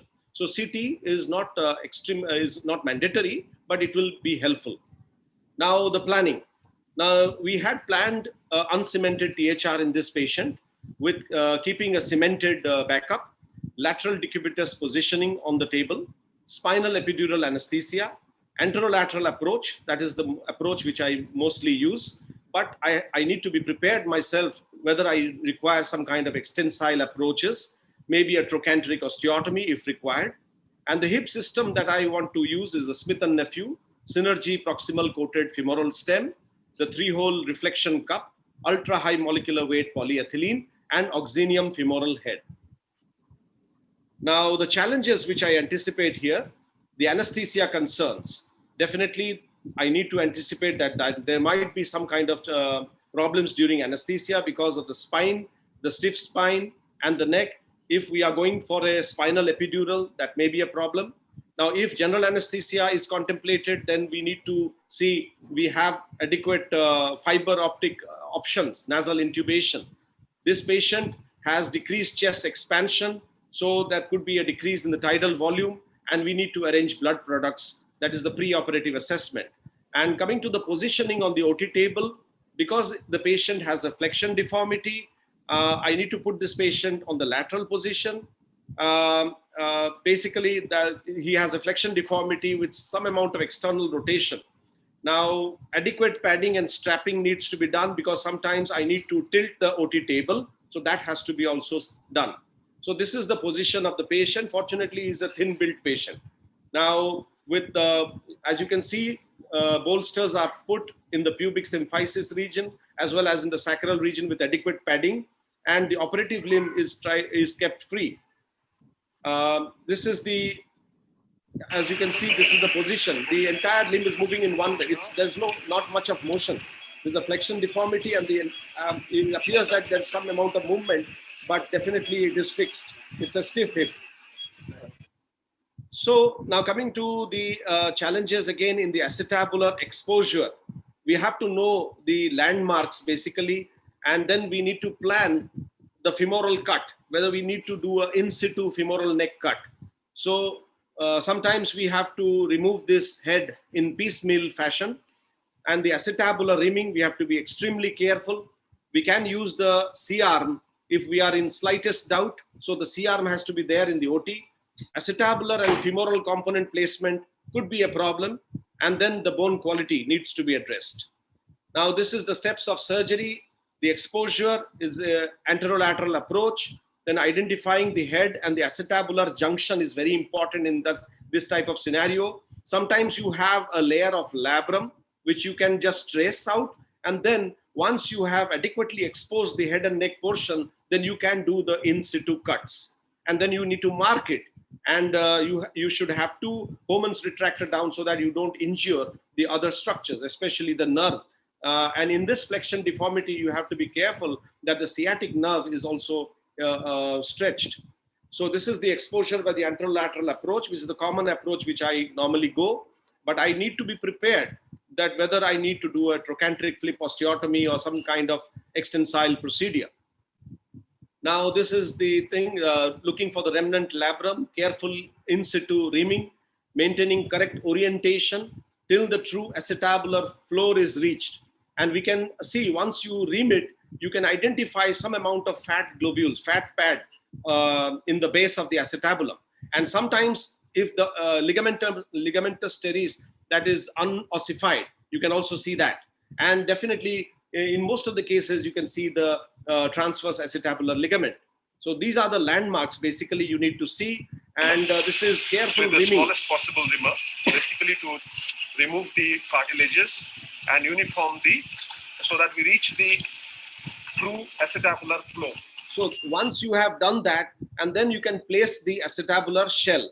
That's very important because you have a stiff, the SI joints are fused. In this type of scenario, it is recommended that the anteversion is slightly reduced because there is a decrease in the lumbar lordosis. So you need to decrease your anteversion.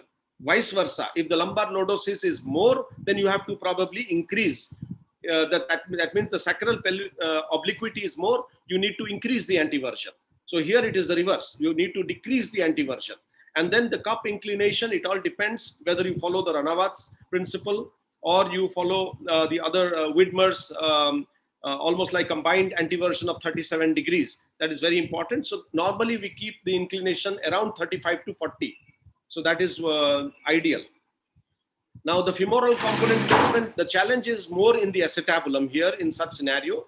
Now, once you have done the osteotomy, proper osteotomy, the femur is not a big problem. So you can do the femur, but here you have to decide whether seeing the cortices, whether you can put uncimented or then you should have a backup of cemented, because sometimes these type of patients, the entire musculature may be weak and there is probably very thin muscles and the patient has not walked properly or weight bearing has not been there for maybe 4 or 5 years. So you have to be careful with the quality of the bone and then you have to judge whether you can accommodate uncimented or a cemented,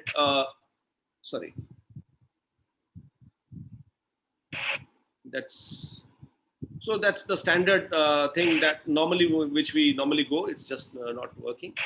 Okay, so that's the so you can go for straight away uncimented if you feel the quality of the bone is good. And then you do your trials, the offset, measurement of the offset. It all depends because it's a thin built individual. And I was contemplating that I am going to use a 28 millimeter head, but my ideal head would be a 32 millimeter head. The options are sometimes in a 28 millimeter head, you can have ceramic, but here we have chosen a oxinium head. So this is the immediate post-operative confirmation by the C-arm, as you can see. And this is the immediate post-operative X-rays of the same patient. And this is a 3-year follow-up of the same patient. And as you can see, this patient has sent me a video, 3 years follow-up. He's doing much well. I was anticipating probably I'll do the other side also, but he's quite happy right now. So probably he'll come maybe after a few years for the opposite side. So, but he is doing well. This patient is on adalimumab. The biologicus has been started, and in every month we have been giving adalimumab. Now it is every 6 months. So he is having a good result. Now coming to the second case is a 60-year-old male, known case of ankylosing spondylitis. But here this patient is obese, 115 kilograms, non-smoker, non-diabetic, but he is hypertensive, complaining of pain in the right hip and stiffness since almost 1 year, and antalgic gait, but there is no limb length discrepancy. The other point was that this is the X-ray of the same patient, 60-year-old. The opposite hip is relatively good, but he has left side contralateral left knee osteoarthritis. These are the X-rays, and this is the X-ray of the left knee. So this patient was admitted, and we did the right hip and the left knee, but onto its 2-stage procedure in 3 days interval. So this was the patient. The same procedure followed, the lateral decubitus position, and it's the same implant, that is the Smith & Nephew Synergy implant. Here a 36 millimeter ceramic head was used. The procedure is same because these are the steps which you need to follow. And coming to the intraoperative pictures, these are the intraoperative C-arm images. Now this is the left TKR which was done. And as you can see, this patient in just 3 weeks time, he was quite mobile, doing his physiotherapy, pain-free. And this is the patient, he has almost like 4 months follow-up now. Doing well. And he is also using the stairs.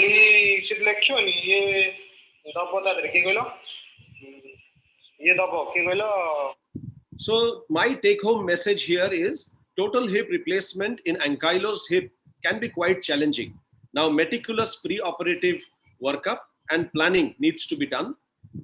We need to take into account the three-dimensional deformities, because in ankylosing spondylitis, not only the joint which you are going to operate, we need to be aware that the other joints are also damaged, maybe damaged. Maybe the contralateral hip or the knee or the neck, the spine, all these things. We need to take the three-dimensional aspect in ankylosing spondylitis. And the patient positioning is very important. We need to have a focus on that, because there may be a bilateral deformity and you may not be able to put it in lateral position. So probably you have to be conversant doing it in a supine position.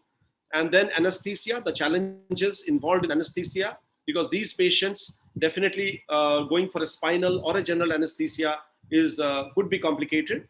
The surgical exposure and the releases which needs to be done, you have to be trained in conventional as well as extensile approaches. Be prepared, like a revision scenario. You have to be prepared, but respect the soft tissues, because these soft tissues are already weak, and we need to respect the abductors, especially because otherwise inadvertent, if you are trying to stretch the muscles, it could get more weak. So we need to restore the hip biomechanics. We have to keep backup of cemented hips and even trauma instruments and implants, because you may have an intraoperative fracture and then you will land up in a soup. Now, longer post-operative rehabilitation protocol needs to be followed in these type of patients, because a lot of strengthening exercises need to be done. And again, another point to be highlighted here is to prevent heterotopic ossification. We might give indomethacin for a period of 2 to 3 weeks. There are various protocols. Now, some surgeons, they prefer radiotherapy. So that it depends on what you follow. So, but one need to be aware that heterotopic ossification, thorough lavage, at least with almost 3 to 5 liters of saline, remove all the debris after the operation. That goes a long way in preventing heterotopic ossification. And meticulous closure and very soft handling of the soft tissues. All these will help to prevent heterotopic ossification. Okay, thank you very much for a patient hearing. Thank you, Dr. Excellent presentation. So let's go on to the questions which have come. So I will first, I've taken a few questions which are of interest to our faculty. So I'll start with Dr. Reddy. So there is a question specially asked on prosthetic joint infections for a newcomer who is doing a TKR. Yeah. So what would be the baseline protocols you would like to advise in a prosthetic joint infection, starting from the beginning you see the patient? Yeah. See, clinically, you have to suspect infection if any, based on the pain, post-operative stage, whether it's immediate post-op or late or very late one.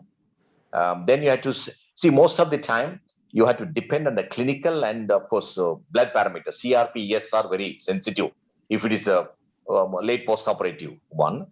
What happens is this immediate post-op, sometimes difficult to diagnose because there'll be serious leakage, swelling, could be due to hematoma.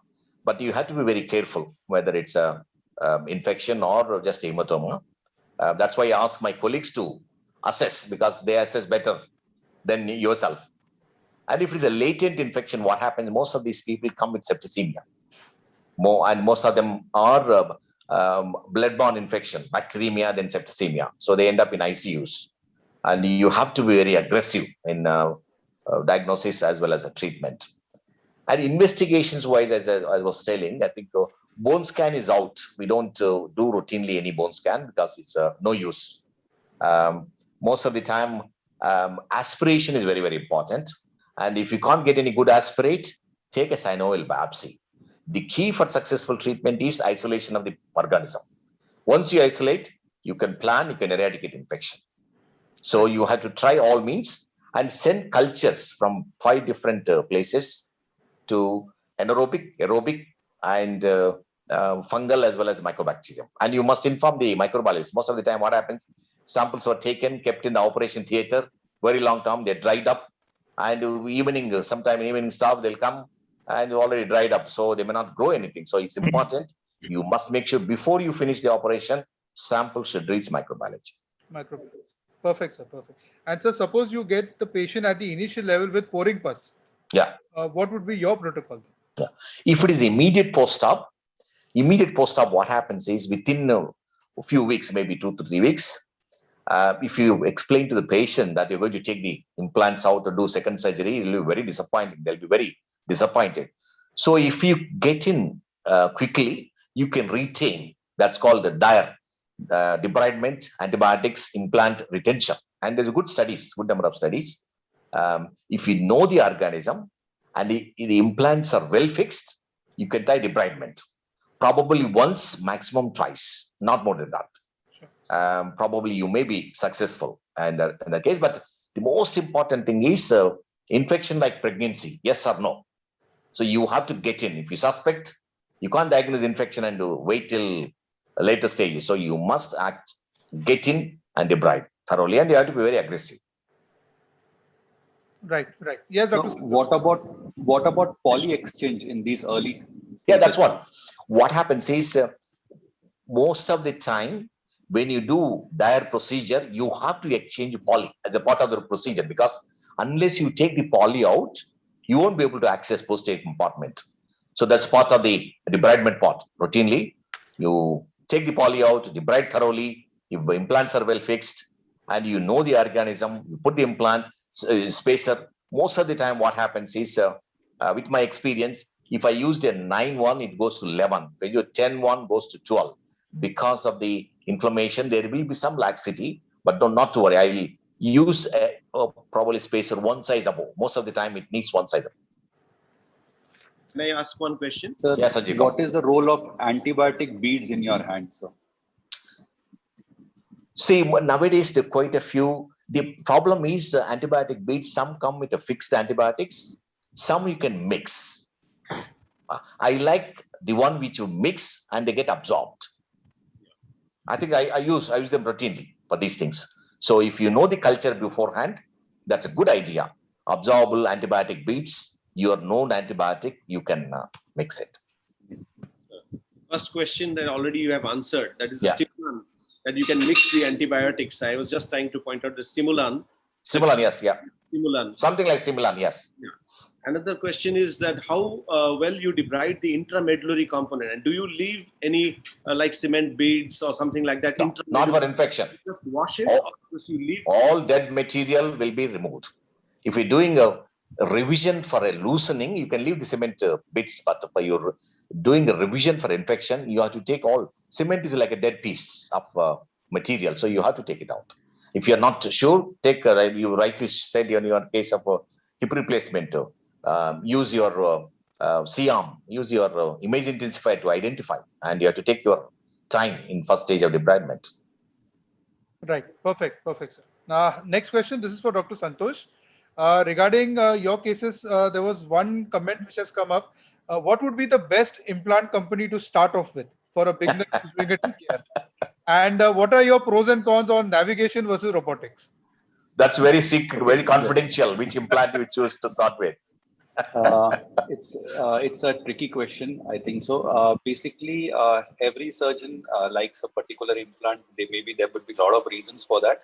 But nevertheless, as all the faculty was trying to bring across a point, when you start, you should be comfortable with one particular implant.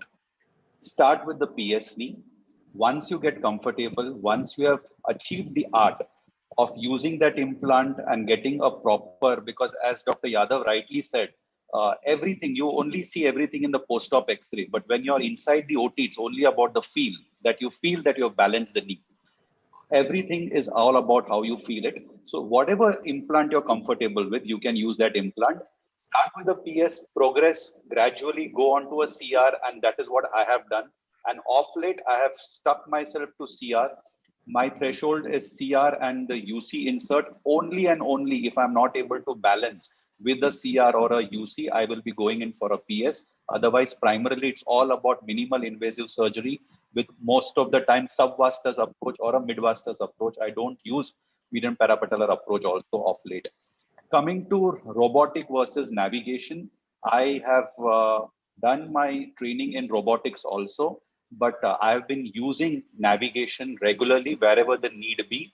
And off late, I can tell the young surgeons that there are a lot of disposable navigation systems which are available. If you don't have a navigation system in your hospital where you're working, you can look in for implant companies which are coming in with disposable navigation. Smith & Nephew is one of them. Zimmer is the another company, and there are other companies also who have their disposable navigation. And the advantage of these disposable navigation is that you can use it for no matter whatever implant you're using. You can use it only for your two cuts. You can take your primary femur and your tibia cut, and then you can move on to the traditional implants, instrumentation sets. But yes, wherever there is a challenge, and if you want, you can definitely move on to navigation with disposable. And as I said, robotic, yes, I definitely feel that there is a role of robotic in the near future. But with the difficult cases that we saw, I think so, which Dr. Yadav has shown us and all, there using a robotic would be a huge challenge, because that's exactly where the surgeon has to think and use his skills. Maybe I don't think so the robot is ready for such kind of difficult cases, and that's where the skill of the surgeon comes in. Right. Thank you, Dr. Santosh. Yeah. Dr. Yadav, this question is for you regarding the first case which you had shown. Was the patella replaced in that case? And what are your comments that whether you should always replace the patella or you should resurface it? I do not resurface the patella. 2-3 reasons. First, now the femoral component trochlear groove is quite patellar friendly. Secondly, you should know how to do patelloplasty. Most of the time, surgeons, they are doing patelloplasty just with the help of nibbler. It is not the patelloplasty. You saw nibbler rasp all three and make a proper shape of patella, almost natural patella matching with the trochlea, achieve proper tracking. If you do that, patient will never have any pain. So I do not, I am a CR surgeon. So CR surgeon, they have freedom not to replace the patella, because a problem of post and clunk that hitting patellofemoral problems are much less in the CR knee. So these are the CR surgeon, proper tracking, proper patelloplasty with the help of saw, nibbler, rasp, all three. Perfect, sir. Thank you. Salim, can you just add before I forget? Sure. I think all the young surgeons should know 20% of the total knee patients are not happy. We had a recent joint registry. Australian registry clearly shows in the best of the hands, 20% of the patients are unhappy for whatever may be the reason. And the common reason being patella. Whether you replace or do not replace, the rotational component, probably the patellar pain is common. And as Dr. Shetty rightly pointed out, navigation robotics will not replace your normal skills. Still, you have to use your conventional knowledge, conventional skill to do a proper knee. As Chandrasekhar said, you feel of the knee is more important. Robo or navigation will not tell you that. Though we do use in a complicated cases, complex cases where conventional method is not possible, but you should not depend entirely on these. Right. It's basically total knee arthroplasty is exclusively surgeon-dependent surgery. It is surgery, and secondly, that feel and eyeballing. You should be very good at eyeballing. These two things are very important for a good surgeon. Right. Absolutely. Perfect. Dr. Sanjeev, this question is for you. Regarding both your cases, were your patients previously on biologics? Any type of biologic which were given before they came for surgery? And secondly, pre-op or post-op, whenever you give a biologic, do you always involve a rheumatologist, or it's a call taken by the orthopedic surgeon? So it is vice versa. This patient, one of my patient, the second case which I presented was already on biologics when he came to me. So I directly did the surgery and referred it back to the rheumatologist. Okay. So he will take care of that. And the second patient, I have started the biologic after the operation. Once the patient came to me, he was already diagnosed as ankylosing spondylitis, but he did not take any biologics. He was on the disease-modifying agents like that Sazo, methotrexate. He had taken all probably rheumatoid medicines. So, but I started the adalimumab, and he definitely has very good results with that. Right, right. Excellent, excellent. Now, this is one open question, especially for Dr. Reddy and Dr. Yadav. This is the last question we are going to take. It's come from Dr. Dilip Shah from Mumbai. He is talking about sharing your experience in achondroplastic bilateral knees, and what would be your precautions you will take, and what would be the pre-op planning. Actually, he has said that he's mailed me the X-rays, but unfortunately, I have not received the X-rays. So, just a thought about what would be your pre-op planning in an achondroplastic bilateral knee, and what precautions would you take? Yeah, so either Yadav sir or KJ sir can take the question. Chandrasekhar, you want to answer? Or No, shall I? Basically, I have to see the X-ray. I will, whatever knee says, I will go by that. Nothing new for the achondroplasia like that. You have to, I Depending think, Salim, you have to be careful about the size. Here, important to have a pre-op planning. Most of the time, their femur is small, Right. and you have to have an idea what would be the rough size. You might have to have a special implants for them. Right. Otherwise, some is as far as the knee is concerned, I don't think, as Dr. Yadav said, there's no special concern. Yeah. You have to know the sizes. Small Sometimes they can size, be too Dr. small. Reddy told you, it is both. Otherwise, it will be like a normal. Okay. Actually, he's written there that I think he's mailed the X-rays to Dr. Reddy as well. So, sir, if possible, if you can have a look at it, because I have not received it, sir. I'll just see. Have a look at it.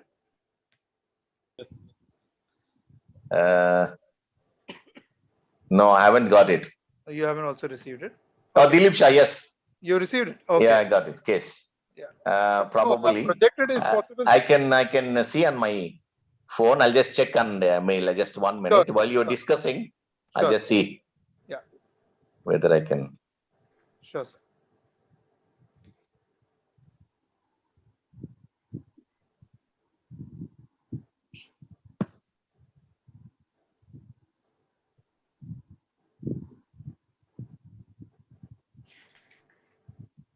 Dr. Salim, can I take an opportunity to ask one question to Dr. Yadav? Sure. Please. Sure. Sir, can you just give the tips and pearls of balancing a CR knee, a cruciate ligament, when you're doing the surgery to the young surgeons? How to So, balance the cruciate? Yeah. What I do, I have taken all the cut. I put a trial implant. Okay. And I see whether I have achieved full extension or not. Trial implant is, I just clinically, by eyeballing, I can make out it is 9 millimeter thickness insert of 11. So I start according roughly with that. I see I have achieved full extension. Then throughout range of motion up to 90 degree, I see that coronal balancing, how much I am balanced.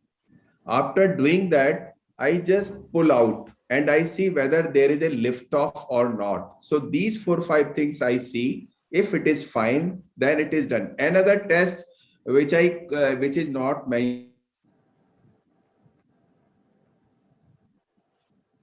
I think Dr. Yadav's There is a he's frozen. I think. Yeah, he'll come. Can I ask? Yeah, I can't. Can you somebody? I can't download somehow by computer, but I download it on my phone. Okay. Chandrasekhar, can you see this? I don't see any difference from. Yeah, Dr. Yadav's screen is frozen. So you can take it. You can just answer it. We have seen. Okay. What? Can you see, Dr. Shetty? Can you see these X-rays? Yeah, yes, sir. I can see that. Yeah. Yes, sir. So, what do you think? Your expert opinion. You want to see? As you rightly said, sir, we would need to know the sizes, because otherwise it's a straightforward. We just need to know the size of the femur. Yeah. That may be a challenge when we are having instrument on our table. Yeah, I think later, I think that's the APS end. So Yes. probably there's no deformity of the tibia femur, but the sizes, because this is a magnified view, you have to be familiar. Means with the sizes, maybe you have to go to size 1 sometimes. size 0. So that is the only thing you have to check with the companies. And it would be nice if you can check if we have a company, what is that, their size measuring devices, you can check beforehand. Because we don't do replacements in these people routinely, so you have to be very careful. Right. I don't think anybody got vast experience in replacing achondroplasia. I understand the incidence of osteoarthritis is not that much in those people because of various reasons. So what would be one particular so the precaution would you advise for such a case? Anesthesia, I think they have to look into the anesthesia. Right. Because there may be a risk of, complication may be different. Right. And they have short length. So probably when you're using intramedullary guide, intramedullary jig, you have to be careful. And the normal tibial jig may not fit them because the tibia is too short. It will go beyond the foot. So these considerations they have to see. Because mainly it's a question of length. Femur length is short, tibial length is short. So tibial extramedullary jig may not fit. Intramedullary femoral jig may not fit. So these things are there to consider. And preoperatively, they can measure, they can bring the patient to the OPD, take this instrumentation and check whether what would be the, but you have to be careful. Sure. Never do as a first case. Sure. That's Dilip. Absolutely. So you can definitely reply to him on the email, sir. He would be expecting your answer regarding the sizes. You can always discuss that with him. Yeah. Right, sir. Thank you, sir. Thank you. So that's all from the questions what we have got. Yeah, Dr. Sanjeev, you have any questions? The thing is that achondroplasia, we have to be aware that there might be some medical problems with this patient. Right. The X-rays and thinking about doing a bilateral knee probably may not be suitable. Yeah. So I think the medical workup has to be done. So in that scenario, you can plan probably one knee at a time. Absolutely, yes. Absolutely. And Sanjay, recently, I think what happens is, though I do a lot of bilateral, but especially I have some restrictions. People in doubt, I'll do 1 day gap, and they do extremely well. I do one on Monday, second on Wednesday, and they do extremely well. And most of them I do under spinal adductor canal block or femoral canal block. And so mobilization is very good. We can discharge them in 1 or 2 days. So there's no point in showing off again, doing bilateral on same stage, single sitting, because they do well in a 1 day gap. Yeah. Perfect. So I think I just received a call from Dr. C.S. Yadav. He's lost his connection. Yeah. In Himachal, so let him take rest. To log in. I think there's a time. We are always through with the thing. So I would just like to thank all our faculties, Dr. Sanjeev Patnaik, sir, Dr. Santosh Shetty, sir, KJ Reddy, sir, and obviously Dr. C.S. Yadav, sir. It was an excellent session, and what a good day to start this 2021 Ortho Academia on the day of Guru Purnima, when we have top arthroplasty people around here. And obviously my pranam to all the gurus here present for the excellent knowledge they have shared with us and also with our delegates. We have a whooping audience of over 2,000 today. Oh, that's great. Excellent that's session, great. and a lot of learnings have come in from there. So I wish all the best to all our faculties for their future progression in this entire year which is coming up. And this is just the first part. Next month, we are going to log in again, and that's on the 21st of August. But that time, we'll be having the spine faculty. So as we said, we are dividing the sessions in every month, taking a specialty turn by turn. So we hope to see all our viewers back again. So thank you, Dr. Reddy, sir. Thank you, Dr. Santosh Shetty, and Dr. Sanjeev Patnaik. Obviously, Dr. C.S. Yadav, sir. And stay safe and stay protected. We have Mr. Kamath, sir, to just say a few words of thank you. Sure, Kamath, sure. sir? Yeah. Yeah, it's a wonderful, I think it's just a wonderful day to start with, as you said. Guru Purnima, and I think 2,000 delegates is a wonderful. Right. Thank you very much. I think you've been always the leaders in training, teaching, and encouraging academics. Thank you. All the Zydus team, I think we are very thankful to you for passing and sharing this knowledge with everyone. I think that's what we need. When I become old, I think that someone should look after me. Unless we train people, there won't be any surgeons left after our generation. That's, I think, important message we should give. Training is the key part of healthcare. Right. Yeah, Kamath, sir, your closing No, statement. your encouragement, your kind words really motivate me and my team. So we would continue the efforts, sir. Thank you so much. So kind of you. And good night. Thank you to so all- much. all our viewers. Thank you. Thank you. Namaste. Namaste. Bye. Namaste. Thank you. Patnaik sir, Shetty sir.